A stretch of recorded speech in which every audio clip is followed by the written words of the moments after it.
Class 10th में आप सभी बच्चों का फिर से स्वागत है। और देखिए चैप्टर नंबर 3 हम लोग पढ़ रहे थे मेटल एंड नॉन मेटल, ठीक है, धातु एवं अधातु। और एक्टिविटी नंबर 3.4 तक हम लोग डिस्कस कर लिए थे इसके पहले, और आज हमको पढ़ना है एक्टिविटी नंबर 3.5 से। तो 3.5 क्या कहता है, चलिए आगे बढ़ाते हैं। एक्टिविटी नंबर 3.5 कहता है कि एल्युमिनियम या कॉपर का क्या करना है, आपको एक वायर लेना है, ठीक है। और फिगर जैसा दिया हुआ है आपको, यहाँ पे देखिए एक स्टैंड दिख रहा है, ये स्टैंड दिख रहा है, और ये आपका तार जो है इसको आपको यहाँ स्टैंड में लगा लेना है, ठीक है। स्टैंड में कस लेना है इसको, वायर को। फिर क्या करना है, मोम की सहायता से आपको यहाँ पे एक मोम की सहायता से पिन लगा लिया गया है, ठीक है। एक पिन लगा लेना है और बंसन बर्नर की सहायता से आपको इस वायर को यहाँ पे हीट करना है, ठीक है। हीट करेंगे तो देखेंगे कुछ समय बाद क्या होगा, यहाँ से जो यहाँ पिन जो आप चिपकाए हुए थे मोम की सहायता से, ये नीचे गिर जाएगा, ठीक है। इस एक्टिविटी के माध्यम से आपको क्या पता लगता है, इस एक्टिविटी के माध्यम से आपको यही पता लगता है कि ये जो वायर हम लिए हैं, जो तार यहाँ पे लगाए हुए थे, यह हीट का कंडक्टर है, ठीक है। हीट का अगर कंडक्टर नहीं होता तो यहाँ पे अगर आप हीट कर रहे हैं तो यह केवल यहीं का जो हिस्सा है, ठीक है, यहीं पे केवल हीट होकर के वो रह जाता है, यानी हीट का ट्रांसफ़र जो है वो नहीं हो पाता। आपने यहाँ पे हीट दिया, ये क्या हो रहा है, ये कंटिन्यूअस यहाँ ट्रांसफ़र होकर के हीट इसके एंड तक पहुँच जाती है। और इसी के कारण क्या होता है, यहाँ का जो मोम आप लगाए हुए थे वो पिघल जाता है, और पिघलने के बाद जो यहाँ पिन आप लगाए थे वो पिन नीचे गिर जाएगा। यानी ये जो एक्सपेरिमेंट है, एक्टिविटी है, वो आपको ये प्रूफ करके समझा रहा है कि अगर कोई मेटल है, मेटल वायर है या कंडक्टर है, तो वह हीट करते हैं तो क्या होता है, वो जब इसको हम हीट करते हैं तो वो हीट का क्या करता है, ट्रांसफ़र करता है। यानी इससे हम कह सकते हैं कि मेटल क्या होते हैं, ऊष्मा के सुचालक होते हैं, यानी धातुएं क्या होती हैं, ऊष्मा की सुचालक होती हैं। सिल्वर तथा कॉपर ये भी सब क्या हैं, ऊष्मा के सुचालक हैं। हालांकि सिल्वर क्या है, कॉपर से अच्छा चालक है। अब अगला हम एक्सपेरिमेंट करेंगे। एक्टिविटी नंबर 3.6 क्या करना है, जैसा आपको फिगर में दिख रहा है, फिगर नंबर 3.2 चित्र 3.2 की तरह एक क्या करना है, आपको वैद्युत परिपथ तैयार करना है, ठीक है। इलेक्ट्रिक सर्किट कहते हैं इसको। सर्किट में क्या क्या लिया गया है, देखिए बैटरी लिया गया है, ठीक है, एक वायर ले लिया गया है, बैटरी लिया है, तार की सहायता से यहाँ एक क्लिप लगा दिया गया है, यहाँ एक दूसरा क्लिप लिया है, यहाँ स्विच है, यहाँ बल्ब है, और ले आकर के इसको कनेक्ट किया गया है। जांच के लिए धातु का टुकड़ा लीजिए। अब इस क्लिप में क्या करेंगे, यहाँ पे धातु का टुकड़ा लगा देंगे। तो जब दोनों क्लिप दिया हुआ है, इधर से भी एक क्लिप दिया है, इधर से भी एक क्लिप दिया हुआ है, इन दोनों क्लिप के बीच में एक धातु का टुकड़ा हमको क्या करना है, लगा देना है। तो लगाएंगे तो क्या होगा, वो सर्किट कंप्लीट हो जाएगी। यानी यहाँ पे जो सर्किट ब्रेक थी,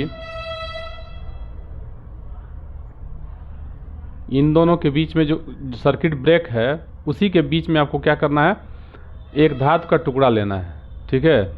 अलग अलग धातुओं के टुकड़ों को रख करके हम क्या करेंगे, चेक करेंगे कि इसमें बल्ब ग्लो कर रहा है कि नहीं कर रहा है। वहाँ पे पीवीसी लेना है, रबड़ लेना है, ये नहीं, ये दूसरी चीज़ बता रहा है। पीवीसी और रबड़ भी लेकर के चेक कर सकते हैं। यहाँ पे अगर पीवीसी लगा दें, देखेंगे कि इसमें बल्ब ग्लो नहीं करेगा, ठीक है। तो प्रूफ करेगा कि वो क्या है, इलेक्ट्रिसिटी का इंसुलेटर है।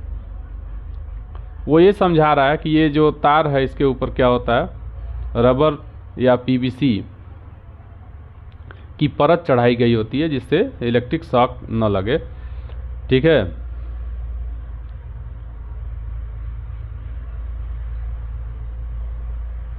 तो ये चीज़ें आपको समझा रहा है, कोई बहुत विशेष चीज़ नहीं दिया है। चलिए अब अगला जो इसका प्रॉपर्टी है उसके बारे में बात करते हैं। हालांकि इसके पहले हम बता चुके हैं कि धातुएं क्या होती हैं, उसमें एक विशेष प्रकार का उससे साउंड बाहर आता है। यानी धातुएं क्या होती हैं, ध्वनिक होती हैं, सोनोरस होती हैं। ठीक है, स्कूलों में हम देखते हैं कि वहाँ पे क्या होती है, घंटी लगी होती है, और घंटी पे जब हम हथौड़े से स्ट्राइक करते हैं तो उसमें से आवाज़ आती है। साइकिल पे भी मेटल का एक क्या होता है, एक वहाँ भी घंटी लगी होती है जिसको हम बजा सकते हैं। तो धातुएं क्या होती हैं, सोनोरस होती हैं। ठीक है, यानी ध्वनिक होती हैं। इनका एक विशेष प्रकार का इनमें ध्वनि पाई जाती है। अगला टॉपिक हम देखते हैं, अधातु क्या है, नॉन मेटल क्या है। तो धातुओं में जो गुण होते हैं उन्हीं गुणों के आधार पर हम क्या कर सकते हैं, अधातुओं को भी समझ सकते हैं। यानी ऐसे पदार्थ जिनमें धात्विक गुण नहीं पाए जाते हैं। तो धात्विक गुण क्या क्या हैं, जैसे पहला हम बताए थे कि ये क्या होते हैं, वैद्युत के चालक होते हैं। ठीक, ऊष्मा के चालक होते हैं। ठीक, ये क्या होते हैं, कठोर होते हैं और इनमें मुक्त इलेक्ट्रॉन पाए जाते हैं, यानी धनायन बनाने का गुण होता है। धातुएं क्या होती हैं, सोनोरस होती हैं, यानी ध्वनिक होती हैं। ठीक है, ऊष्मा की चालक होती हैं, विद्युत की चालक होती हैं और केटायन बनाती हैं। ठीक है, साथ ही साथ हार्ड होती हैं। और क्या गुण हो सकते हैं, ये सब इनके लक्षण है, सामान्य लक्षण, ये भौतिक गुण है। हाँ, रासायनिक गुण की अभी हम बात नहीं कर रहे हैं। इलेक्ट्रॉन त्याग करना, चाहे ठीक है किसी अम्ल से रिएक्शन, ये सब जो है वो रासायनिक गुण है। अभी रासायनिक गुण की हम बात नहीं कर रहे हैं, अभी केवल हम फिजिकल प्रॉपर्टी की बात कर रहे हैं, भौतिक गुणों की बात कर रहे हैं। अच्छा, एक चीज़ और होती है, मेलिएबल होती हैं। ठीक है, मतलब पीटने पर क्या होती हैं, पतली चादरों में बदल जाती हैं। इनके तार आसानी से खींचे जा सकते हैं। तो अगर किसी पदार्थ में ये सब लक्षण नहीं पाए जाते हैं तो उनको हम कहेंगे कि ये अधातु हैं। अधातुओं की संख्या कम है। ठीक है, और उनमें से कुछ गैसें भी हैं। तो यहाँ पे देखिए, कार्बन है, सल्फर है, आयोडीन, ऑक्सीजन, हाइड्रोजन इत्यादि क्या हैं, ये सब अधातुओं के उदाहरण हैं। ब्रोमीन एक ऐसी अधातु है जो क्या होती है, लिक्विड स्टेट में एग्जिस्ट करती है। जैसे धातु में क्या है, मरकरी एक ऐसी धातु है जो क्या करती है, लिक्विड स्टेट में एग्जिस्ट करती है। ऐसे ही ब्रोमीन एक ऐसी अधातु है जो लिक्विड स्टेट में एग्जिस्ट करती है। ये क्वेश्चन पूछा भी जा सकता है। ठीक है, कंपटीशन में, कई कंपटीशन में पूछा भी गया है कि कौन सी ऐसी अधातु है जो नॉर्मल टेम्परेचर पे लिक्विड स्टेट में एग्जिस्ट करती है।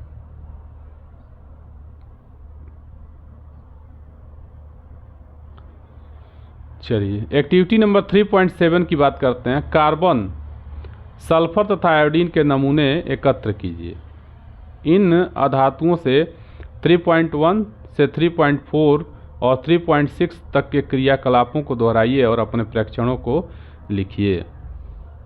यानी जो काम आपने धातुओं के साथ किया था, अब वही काम आपको क्या करना है, अधातुओं के साथ करना है। ठीक है, तो आप क्या देखेंगे,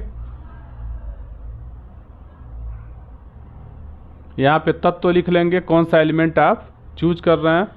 ठीक है, यहाँ पे चिन्ह लिख लेंगे, मतलब उसका क्या सिंबल है उसका यूज कर लिख लेंगे।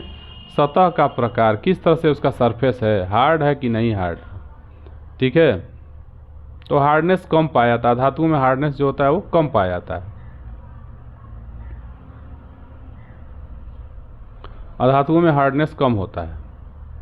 अघात वर्धनीयता, अघात वर्धनी नहीं होते हैं, यानी मेलिएबल नहीं होते हैं। इसको ये क्या होते हैं, भंगुर होते हैं। ठीक है, यानी हथौड़े से तोड़ेंगे, पीटेंगे तो क्या हो जाएगा, आसानी से टूट जाएगा। टेंसाइल होता है कि नहीं होता है, तो टेंसाइल भी नहीं होते हैं, तन्य नहीं होते हैं, थोड़ा अगर तानेंगे तो टूट जाएंगे। विद्युत चालकता, तो कंडक्टर भी नहीं होते हैं। हालांकि कुछ एक्सेप्शन हो सकते हैं, जैसे मान लीजिए ग्रेफाइट अगर दिए हैं। ठीक है, तो ग्रेफाइट क्या होता है, विद्युत का चालक होता है। ठीक है, तो कुछ इसके अपवाद हो सकते हैं। ध्वनिकता, ध्वनि भी इसमें नहीं पाई जाती है। हालांकि किसी भी चीज़ पर अगर स्ट्राइक करेंगे थोड़ा बहुत तो साउंड उसमें से प्रोड्यूस होगा ही, लेकिन ज़्यादा देर तक नहीं होगा। अगर घंटी बजाते हैं तो हम देखते हैं कि काफ़ी देर तक उसमें से आवाज़ें निकलती रहती है, आवाज़ निकलती रहती है। ठीक है, अगर उसको हम छूते हैं घंटी को तो फिर उसका आवाज़ आना बंद हो जाता है।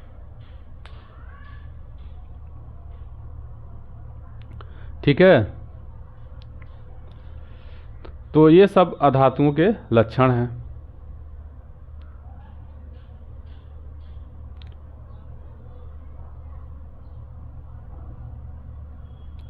इनमें से कुछ अपवाद हैं, जैसे अपवाद की बात कर रहा है, ये अपवाद हम पहले ही बता चुके हैं। जैसे पहला दिया है, मरकरी को छोड़ करके सभी धातुएं कमरे के तापमान यानी रूम टेम्परेचर पे क्या होती हैं, सॉलिड स्टेट में पाई जाती हैं। यानी मरकरी क्या हो गया, एक एक्सेप्शन हो गया। आप पढ़ चुके हैं कि धातुओं के मेल्टिंग पॉइंट और बॉइलिंग पॉइंट क्या होते हैं, हाई होते हैं, लेकिन गैलियम और सीजियम का गलनांक बहुत कम होता है। देखिए ये भी एक्सेप्शन है। ठीक है, गैलियम और सीजियम का गलनांक यानी मेल्टिंग पॉइंट क्या होता है, बहुत कम होता है। अगर आप अपनी हथेली पर इन धातुओं को रखेंगे तो ये क्या होंगी, पिघलने लगेंगी। इसीलिए इन धातुओं की खोज बाद में भी हुई, क्योंकि जो आसानी से खोजी जाने वाली धातुएं थी वो तो पहले ही खोजी जा चुकी थी, लेकिन गैलियम और सीजियम, ठीक है, ये सब ऐसी धातुएं थी जो आप जानते हैं कि मेंडलीफ ने क्या किया था, पीरियाडिक टेबल में अपना स्थान इसीलिए छोड़ दिया था क्योंकि उस समय ऐसी धातुएं खोजी नहीं गई थी। गैलियम,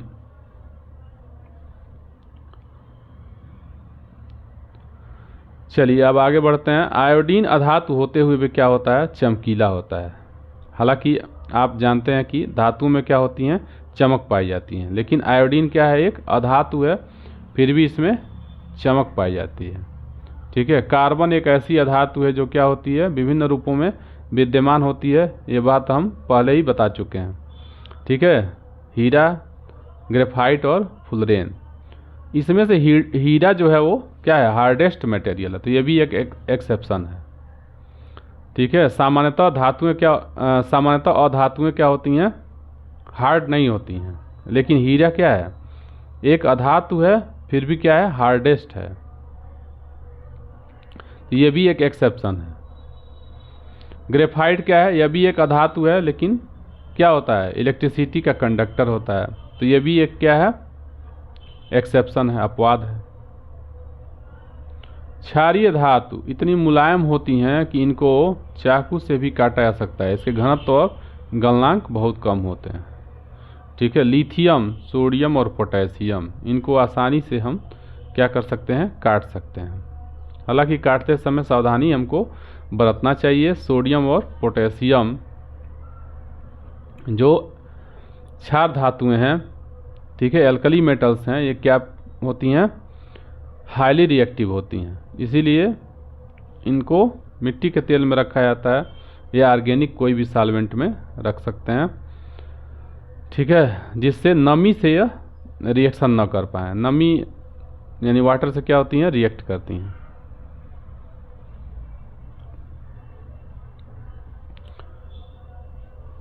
एक्टिविटी नंबर 3.8 भी देख लेते हैं। एक्टिविटी नंबर 3.8 क्या कह रहा है, मैग्नीशियम की पट्टी तथा थोड़ा सा सल्फर पाउडर लेना है आपको।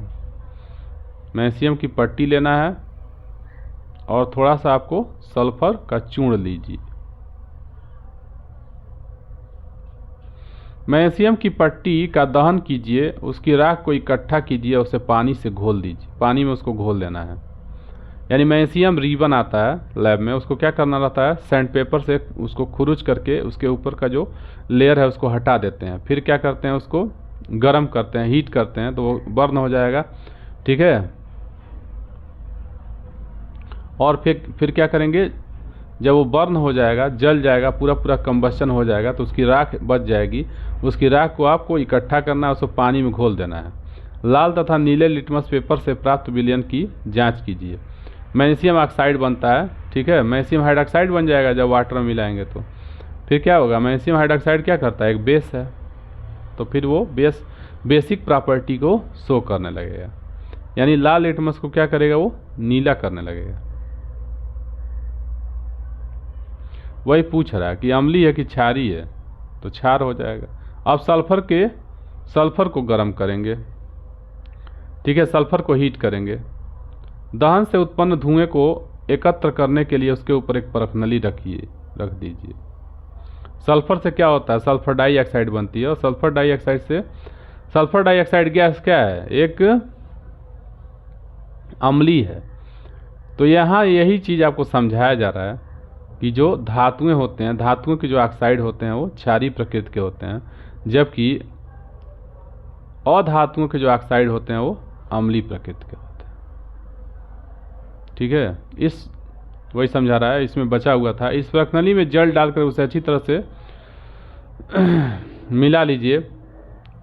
नीले तथा लाल लिटमस पेपर से इसके विलयन की जांच कीजिए। सल्फर के दहन से उत्पन्न पदार्थ अम्लीय है या क्षारीय है, तो क्या हो जाएगा, अम्लीय हो जाएगा, क्योंकि सल्फर डाइऑक्साइड बनेगा। ठीक है, और सल्फर डाइऑक्साइड में जब हम पानी मिला देंगे, ठीक ना, तो क्या बन जाएगा, H2SO3 बन जाएगा, H2SO3 बन जाएगा, सल्फ्यूरस अम्ल बन जाएगा। तो यह क्या होता है, अम्लीय होता है, एक यह अम्ल है। तो यहाँ तक आप देख लीजिए, यहाँ पे वही चीज़ समझाया हुआ है। अधातुएं क्या करती हैं, अम्ल बनाती हैं, जबकि धातुएं क्या होती हैं, क्षार बनाती हैं। इसके आगे हम लोग नेक्स्ट लेक्चर में देखेंगे। Thank you.